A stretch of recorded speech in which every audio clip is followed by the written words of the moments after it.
আমাৰ নুনমাটি থানা ERS টিমে খবৰ এটা পালে যে কাজিয়া এটা হৈ আছে 2 নম্বৰ মঠঘৰীয়াত। সেই সূত্ৰে আমাৰ থানা ERS টিমটো তাতে গ'ল, গৈ পেলাই দেখা পালে যে উদয় ৰায়চৌধুৰী আৰু তেওঁৰ ঘৰৰ ওচৰৰ ল'ৰা এটা নৱজ্যোতি বসুমতাৰী তেওঁলোকৰ কাজিয়া পেচাল হৈছিলে আৰু উদয় ৰায়চৌধুৰী মূৰত আঘাতপ্ৰাপ্ত হৈছিলে আৰু লগে লগে উদয় ৰায়চৌধুৰীক জিমছলৈ পঠোৱা হ'ল ট্ৰিটমেণ্টৰ কাৰণে। আৰু তাতে স্থানীয় ৰাইজে যিসকলে কাজিয়া কৰা দেখিছে তেওঁলোকে ক'লে যে তেওঁলোকৰ মানে সেই উদয় ৰায়চৌধুৰীৰ ঘৰতে তেওঁলোকে মদ খাইছিলে, মদ খাই পেলাই তেওঁলোকৰ কাজিয়া সূত্ৰপাত হয়। তাৰপিছতে এই ল'ৰাটো নৱজ্যোতি বসুমতাৰীক কৰায়ত্ব কৰিবলৈ থানালৈ অনা হ'ল। 3 ঘণ্টামান পিছত প্ৰায় 5টামান বজাত হস্পিটেলৰ পৰা খবৰ পোৱা গ'ল যে উদয় ৰায়চৌধুৰী তাতে মানে সেই চাকামটোতে ইনজুৰিছ আৰু তাত পিঅ'ত আমি বিচাৰ কৰা হ'ল। পিঅ'তে তাতে উডেন প্লেংক পোৱা গ'ল, এই কাঠৰ টুকুৰা দি মূৰত আঘাত কৰিছিলে এই ল'ৰাটোৱে। তেওঁলোকৰ মানে চিনাকি মানুহ, নেইবাৰ হয়, আগৰ পৰা একেলগে থাকে, একেলগে তেওঁলোকে ঘূৰা ফুৰা কৰে। কি কাৰণত তেওঁলোকৰ কাজিয়া হ'ল এইটো আমি তদন্ত কৰি আছোঁ। আৰু যিহেতু 31 টকা আমি অলৰেডি কৰায়ত্ব কৰিছোঁ, তো ইয়াৰ আমি এজ-পাৰ ল' যিখিনি আমি কাম কৰিব লাগে আমি কৰিম। কাৰণটো কি? সেই সূত্ৰটো আমি সোধ-পোছ কৰি আছোঁ।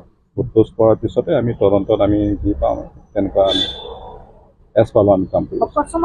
তেওঁ স্থানীয় যিসকল ব্যক্তি আছে তেওঁলোকে কৈছে এওঁলোকৰতো একেলগে থাকে এওঁলোকে সদায়, আৰু যিখিনি অনুমান হৈছে যে গোটেই ঘটনাটো অকস্মাত হৈছে বুলি। যিজন ল'ৰা ইঞ্জিনিয়াৰ প্ৰিলিমিনাৰী তদন্তত আমি যিখিনি পালোঁ, যিজন ভিক্টিম উদয় তেওঁ অকলশৰীয়া, তেওঁ অকলে থাকে। আৰু সেই যিজন একিউজড তেওঁ সেই মাকৰ লগতে থাকে, খুব মানে বেলেগ কাম নকৰে, তেওঁলোকে সেই একেলগে থাকে। কি কাৰণত ঘটনাটো হ'ল এইটো আমি তদন্ত কৰি আছোঁ আৰু এজ পালোঁ আমি তদন্ত কৰাৰ পিছতে আমি ক'ব পাৰিম। দাও নহয়, আমি উডেন প্লেংক কাঠৰ টুকুৰা তাতে তেজ লাগি আছে। এতিয়া স্থানীয় যিসকল দেখিছে এই কাঠৰ টুকুৰাটি প্ৰহাৰ কৰা বুলি মানে তেওঁলোকে দেখা পাইছে। যোৱাকালি আমাৰ এনেকা ঘটনা ঘটে, বাপুৰ নাম হয় তাই, এনে নাম ৰিয়েল নামটো উদয় ৰায়চৌধুৰী। কিন্তু এনে মই তাই খাই লৈ নিজেও এনে হাল্লা চাল্লা কৰি থাকে, কিন্তু যেতিয়া আৰু হাল্লা হোৱাৰ পিছত অলপ দেৰি হাল্লা শুনা পালো, মই সদায় সেনেকে কৰি থাকে, শুং যে যাই কিনা শুই গেছো। 1 ঘণ্টাৰ পিছত নেকি 2টামান বজাত ফোন কৰিছে মোক মাতি না, মামী আহকচোন, মোক মামাই মাৰিলে কোনবা কোনে যাই লৈ চাই আছো যে এইফালে মানুহকেইটা এম্বুলেন্স অহা হৈছে, পুলিচ অহা হৈছে। তাৰপিছতে ডাঙাটো দেখা পালো, মই দাঙি কিনে এম্বুলেন্স ভৰা পালো।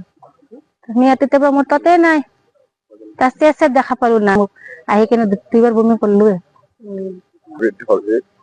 এনে খাই লৈ কৰি থাকে আৰু মদ চদ খাই।